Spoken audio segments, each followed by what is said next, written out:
Hi friends, welcome back to our channel. ഇന്നത്തെ നമ്മുടെ recipe നിങ്ങൾ ആരും ഇതുവരെ ട്രൈ ചെയ്ത് നോക്കാതെ ഒരു അടിപൊളി സ്നാക്ക് റെസിപ്പിയാണ് കേട്ടോ. Banana club sandwich. എനിക്ക് തോന്നുന്നത് യൂട്യൂബിൽ തന്നെ ഈ ഒരു റെസിപ്പി ആദ്യം തന്നെയാണ്, ഇതുവരെ ആരും ട്രൈ ചെയ്യാത്ത ഒരു റെസിപ്പിയാണെന്നാണ്. അപ്പോൾ നമുക്ക് എങ്ങനെയാണ് ഇത് ഈസി ആയിട്ട് ചെയ്യുന്നതെന്ന് നോക്കിയാലോ. അപ്പോൾ വീഡിയോയിലേക്ക് പോകുന്നതിന് മുന്നേ എൻ്റെ ചാനൽ ഇതുവരെ സബ്സ്ക്രൈബ് ചെയ്യാത്ത ആരെങ്കിലും ഉണ്ടെങ്കിൽ പ്ലീസ് ഒന്ന് സബ്സ്ക്രൈബ് ചെയ്ത് സപ്പോർട്ട് ചെയ്യണേ. അപ്പോൾ ആദ്യം തന്നെ ഞാൻ ഈ ഒരു സാൻഡ്വിച്ച് റെഡിയാക്കാനായിട്ട് 4 മീഡിയം സൈസ് നേന്ത്രപ്പഴമാണ് കേട്ടോ എടുത്തിട്ടുള്ളത്. അപ്പോൾ പഴം എടുക്കുമ്പോൾ എപ്പോഴും ശ്രദ്ധിക്കുക, നല്ല പഴുത്ത പഴം തന്നെ എടുക്കാൻ വേണ്ടി ശ്രദ്ധിക്കുക കേട്ടോ, എങ്കിലേ ഇത് കൂടുതൽ ടേസ്റ്റി ആയിട്ട് കിട്ടുള്ളൂ. അതുപോലെ തന്നെ ഞാൻ ഈ ഒരു സൈസിൽ ഇതുപോലെ 4 പീസായിട്ട് കട്ട് ചെയ്തിട്ടാണ് കേട്ടോ എടുത്തിട്ടുള്ളത്. ഇതുപോലെ ചെറുതായിട്ട് കട്ട് ചെയ്തിട്ട് എടുക്കുക.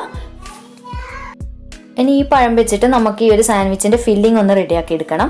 അപ്പോൾ ഈ പഴം വെച്ചിട്ട് നമ്മൾ കായ്കൃതിയാണ് കേട്ടോ ആക്കുന്നത്. നിങ്ങൾക്ക് എല്ലാവർക്കും അറിയുമെന്നറിയില്ല, നമ്മുടെ തലശ്ശേരിയിലൊക്കെ കായ്കൃത എന്ന് പറയുന്ന ഒരു ഐറ്റം ഉണ്ട്. അപ്പോൾ അതാണ് കേട്ടോ ഇത് വെച്ചിട്ട് ഞാൻ ചെയ്യാൻ പോകുന്നത്. അപ്പോൾ നമുക്ക് എങ്ങനെയാണ് തയ്യാറാക്കുന്നത് നോക്കാം. അപ്പോൾ ഈ ഒരു ഫില്ലിംഗ് റെഡിയാക്കാനായിട്ട് ഞാനിവിടെ ഒരു പാൻ വെച്ച് കൊടുത്തിട്ടുണ്ട്. പാൻ ഒന്ന് ചൂടായി വരുന്ന സമയത്ത് നമുക്കിതിലേക്ക് ഒരു 2-3 ടേബിൾ സ്പൂൺ അളവിൽ ഗീ ചേർത്ത് കൊടുക്കുക. അതുപോലെ തന്നെ ഗീ ഇഷ്ടമില്ല എന്നുണ്ടെങ്കിൽ ഓയിൽ ചേർത്ത് കൊടുത്താലും കുഴപ്പമൊന്നുമില്ല. പക്ഷെ ഏറ്റവും കൂടുതൽ നല്ലൊരു ഫ്ലേവറും നല്ലൊരു ടേസ്റ്റ് കിട്ടുന്നത് നമ്മൾ ഗീ ചേർത്ത് കൊടുക്കുന്ന സമയത്താണ് കേട്ടോ.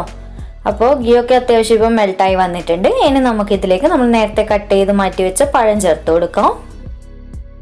അപ്പോൾ ഇനി നമുക്ക് ഗീയും പഴമൊക്കെ നന്നായിട്ട് മിക്സ് ചെയ്ത് കൊടുത്തതിന് ശേഷം ഒരു മീഡിയം ഫ്ലെയിമിലിട്ട്, ലോ ടു മീഡിയം ഫ്ലെയിമിലിട്ടിട്ട് നന്നായിട്ട് പഴമൊന്ന് ഇതുപോലെ ഇടയ്ക്കിടെ ഒന്ന് മിക്സ് ചെയ്തിട്ട് വാട്ടിയെടുക്കണം. ചെറുതായിട്ടൊരു ബ്രൗൺ കളറായി വരുന്നവരെ അധിക സമയം തന്നെ എടുത്തിട്ടൊന്ന് വാട്ടിയെടുക്കാം. ഒരുപാട് സമയമൊന്നും വേണ്ട, ഒരു 5-8 മിനിറ്റ് കൊണ്ട് എന്തായാലും നമുക്ക് വാട്ടിയെടുക്കാൻ പറ്റും. അപ്പോൾ ഇതുപോലെ തന്നെ ഒന്ന് ഇളക്കി കൊടുക്കുക. അതുപോലെ തന്നെ നിങ്ങളുടെ കയ്യിലുള്ള പഴം അത്യാവശ്യം പഴുപ്പ് കുറഞ്ഞ പഴമൊക്കെ ആണെങ്കിൽ നിങ്ങൾ എന്ത് ചെയ്യണമെന്ന് വെച്ചാൽ ഒന്ന് ലോ ഫ്ലെയിമിലിട്ടിട്ട് ഒരു 3-4 മിനിറ്റ് ഒന്ന് അടച്ച് വെച്ചിട്ട് വെച്ച് കൊടുത്താൽ മതി. ആ ഒരു സമയത്ത് പഴം നന്നായിട്ട് സോഫ്റ്റായി കിട്ടിക്കോളും. നല്ല പഴുത്ത പഴം തന്നെ ആയിട്ട് കിട്ടും, ആ ഒരു രീതിയിൽ തന്നെ കിട്ടും കേട്ടോ. അപ്പോൾ അതൊന്ന് ശ്രദ്ധിക്കാം. അപ്പോൾ ഇതുപോലെ ഒന്ന് ഇടയ്ക്കൊന്ന് കണ്ടിന്യൂസ് ആയിട്ട് ഇളക്കണമെന്നൊന്നുമില്ല, ഒന്ന് ഇടയ്ക്ക് ഇതുപോലെ ഒന്ന് ഇളക്കി കൊടുത്തിട്ട് നമുക്ക് നന്നായിട്ടൊന്ന് വാട്ടിയെടുക്കാം.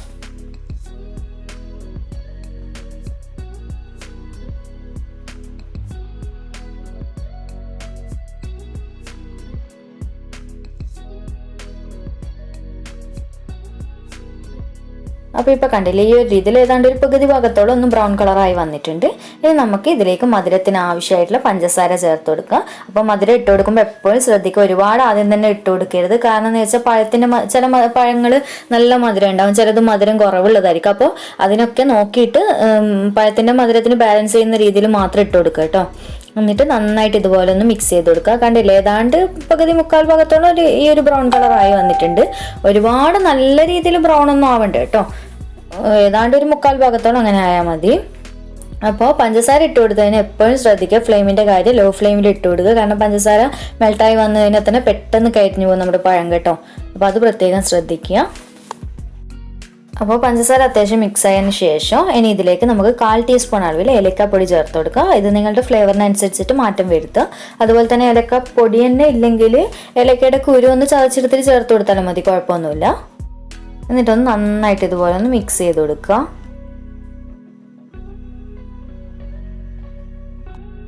ഇനി നമുക്ക് ഇതിലേക്ക് കുറച്ച് കാഷ്യൂ ഇതുപോലെ ചെറുതായിട്ട് കട്ട് ചെയ്തിട്ട് ചേർത്ത് കൊടുക്കുക. ഇത് നിർബന്ധമൊന്നുമുള്ള കാര്യമൊന്നുമല്ല കേട്ടോ, പക്ഷെ ചേർത്ത് കൊടുത്താൽ നല്ല ടേസ്റ്റ് ആയിരിക്കും ഇടയ്ക്കൊന്ന് കടിക്കുന്ന സമയത്ത്. അപ്പോൾ കയ്യിലുണ്ടെന്നുണ്ടെങ്കിൽ ഇതുപോലെ ചെറുതായിട്ട് കട്ട് ചെയ്തിട്ട് ചേർത്ത് കൊടുക്കുക. എന്നിട്ട് നന്നായിട്ടൊന്ന് മിക്സ് ചെയ്ത് കൊടുക്കുക. അതുപോലെ തന്നെ സെപ്പറേറ്റ് റോസ്റ്റ് ചെയ്തിട്ടാണ് ചേർത്ത് കൊടുക്കാൻ താല്പര്യമാണെങ്കിൽ അങ്ങനെയും ചേർത്ത് കൊടുക്കുക, കുഴപ്പമൊന്നുമില്ല. ഇനി നമുക്ക് ലാസ്റ്റ് 2 കോഴിമുട്ട ഒന്ന് പൊട്ടിച്ചൊഴിച്ച് കൊടുക്കുക. ഇതുപോലെ നടുക്കൊന്ന് കുറച്ച് സ്പേസ് ആക്കി കൊടുത്തിട്ട് ഒന്ന് പൊട്ടിച്ചൊഴിച്ച് കൊടുക്കുക കേട്ടോ. ഈ ഒരു സമയത്ത് ഒരു മീഡിയം ഫ്ലെയിമിലൊക്കെ ഇട്ടിട്ട് ഒന്ന് നന്നായിട്ടൊന്ന് മിക്സ് ചെയ്ത് കൊടുക്കുക. ആദ്യം തന്നെ മിഡിൽ തന്നെ ഒന്ന് ചെറുതായിട്ടൊന്ന് മിക്സ് ചെയ്ത് കൊടുത്ത് ഉടച്ചെടുത്തതിന് ശേഷം പഴത്തിൻ്റെ എല്ലാ ഭാഗത്തും എത്തുന്ന രീതിയിൽ ലോ ടു മീഡിയം ഫ്ലെയിമിലാക്കിയിട്ട് നന്നായിട്ടൊന്ന് മിക്സ് ചെയ്ത് കൊടുക്കുക. ഇത്രയേ ഉള്ളൂ കേട്ടോ, ഈ ഒരു കളർ മതി കേട്ടോ. ഒരുപാട് ഞാൻ നേരത്തെ പറഞ്ഞ പോലെ തന്നെ ഒരുപാട് ഡാർക്ക് ബ്രൗൺ ആക്കിയിട്ടൊന്നും എടുക്കണ്ട, ഏതാണ്ട് മിക്സ് ആയിട്ട് മതി. അപ്പോൾ ഇതുപോലെ നന്നായിട്ട് മിക്സ് ചെയ്ത് കൊടുക്കുക. അതുപോലെ തന്നെ പഴം നിങ്ങൾ കൂടുതൽ എടുക്കുമ്പോൾ അതിനനുസരിച്ചിട്ട് മുട്ടയും കൂടുതൽ ഇട്ട് കൊടുക്കണം കേട്ടോ, ഉടച്ച് പാർന്ന് കൊടുക്കണം, എങ്കിൽ ടേസ്റ്റ് ഉണ്ടാവും. ഇപ്പോൾ ഏതാണ്ട് ഞാൻ 4 മീഡിയം സൈസ് പഴമായതുകൊണ്ട് 2 വലിയ സൈസിലുള്ള മുട്ട ഒഴിച്ചു കൊടുത്തത്. അപ്പോൾ ഇതുപോലെ നന്നായിട്ടൊന്ന് മിക്സ് ചെയ്ത് കൊടുക്കുക. എന്നിട്ട് മുട്ട അത്യാവശ്യം ഒന്ന് വെന്ത് വരുമ്പോൾ ഒന്ന് ഫ്ലെയിം ഓഫ് ചെയ്ത് കൊടുക്കുക കേട്ടോ. ഇത്രയേ ഉള്ളൂ, ഫില്ലിംഗ് ഒക്കെ ഈസിയാണ് ചെയ്യാനായിട്ട്. ഇതുപോലെ നല്ല രീതിയിൽ മുട്ട ചേർത്ത് കൊടുത്തു കഴിഞ്ഞാൽ ലോ ടു മീഡിയം ഫ്ലെയിമിലിട്ട് കൈ എടുക്കാതെ ഇതുപോലെ തന്നെ ഒന്ന് മിക്സ് ചെയ്ത് കൊടുക്കണം കേട്ടോ. പെട്ടെന്ന് തന്നെ ഉടച്ചെടുത്തിട്ട് എങ്കിലേ പഴത്തിൽ എല്ലാ ഭാഗത്തും നന്നായിട്ട് പിടിച്ചു കിട്ടുള്ളൂ. അപ്പോൾ ഇത്രയേ ഉള്ളൂ കേട്ടോ. ഇനി നമുക്ക് ഫ്ലെയിം ഓഫ് ചെയ്ത് കൊടുക്കാം. ഇനി ഈ ഒരു സാൻഡ്വിച്ചിൻ്റെ കോട്ടിങ്ങിനായിട്ട് ഞാൻ 2 കോഴിമുട്ട ഇതുപോലെ ഒരു ബൗളിലേക്ക് പൊട്ടിച്ച് വെച്ച് കൊടുത്ത് നന്നായിട്ട് ഇതുപോലെ ഒന്ന് ബീറ്റ് ചെയ്തെടുക്കുന്നുണ്ട്, നന്നായിട്ടൊന്ന് ഉടച്ചെടുക്കുന്നുണ്ട്. അതുപോലെ തന്നെ ഈ ഒരു സമയത്ത് ഒരല്പം പാൽ ഒഴിച്ചു കൊടുത്തിട്ടാണ് കേട്ടോ ഞാൻ മുട്ട നന്നായിട്ട് ഉടച്ചെടുക്കുന്നത്. എന്താണെന്ന് ചോദിച്ചാൽ ഇങ്ങനെ പാൽ ഒഴിച്ചു കൊടുക്കുമ്പോൾ നമുക്ക് ഈ ഒരു ബ്രെഡ് ടോസ്റ്റ് ചെയ്തെടുക്കുന്ന സമയത്തായാലും നമുക്ക് കഴിക്കുന്ന സമയത്തൊക്കെ നല്ലൊരു സോഫ്റ്റ് ഉണ്ടാവും കേട്ടോ, അതിന് വേണ്ടിയിട്ടാണ്. അപ്പോൾ പാലും ചേർത്ത് കൊടുത്ത് നന്നായിട്ട് ഇതുപോലെ ഒന്ന് ഉടച്ചെടുക്കുക. അപ്പോൾ അടുത്തതായിട്ട് ഈ സാൻഡ്വിച്ച് റെഡിയാക്കാനായിട്ട് ഞാൻ കുറച്ച് സ്ലൈസ് ബ്രെഡ് എടുത്തിട്ടുണ്ട്. അപ്പോൾ ഇനി നമുക്കിതെങ്ങനെയാണ് ഫില്ലിംഗ് ഒക്കെ റെഡിയാക്കുന്നതെന്ന് നോക്കാം. അപ്പോൾ ആദ്യം തന്നെ ഒരു സ്ലൈസ് ബ്രെഡ് ഇതുപോലെ എടുക്കുക. എന്നിട്ട് നമ്മൾ നേരത്തെ റെഡിയാക്കി വെച്ചിട്ടുള്ള ഫില്ലിങ് വെച്ച് കൊടുക്കുക. അപ്പോൾ ഫില്ലിങ് നിങ്ങളുടെ താല്പര്യത്തിനനുസരിച്ചിട്ട് വെച്ച് കൊടുക്കുക. അപ്പോൾ ഫില്ലിങ് വെച്ച് കൊടുക്കുമ്പോൾ സ്പൂണ് വെച്ചിട്ട് ഒന്ന് ഇടയ്ക്ക് ഇതുപോലെ ഒന്ന് പ്രസ് ചെയ്ത് കൊടുക്കണേ.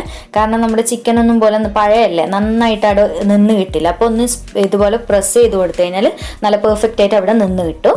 ഇനി ഇപ്പോൾ ഈ ഒരു രീതിയിൽ ഞാൻ വെച്ച് കൊടുത്തല്ലോ. ഇനി അടുത്ത ബ്രെഡ് സ്ലൈസ് എടുത്തിട്ട് ഇതിൻ്റെ മുകളിലായിട്ട് വെച്ച് കൊടുത്തിട്ട് നന്നായിട്ടൊന്ന് പ്രസ് ചെയ്ത് കൊടുക്കുക. ഇനി അടുത്തത് വീണ്ടും അതിൻ്റെ മുകളിലായിട്ട് കുറച്ചുകൂടി ഫില്ലിങ് വെച്ച് കൊടുക്കുക, നേരത്തെ വെച്ച് കൊടുത്ത പോലെ തന്നെ.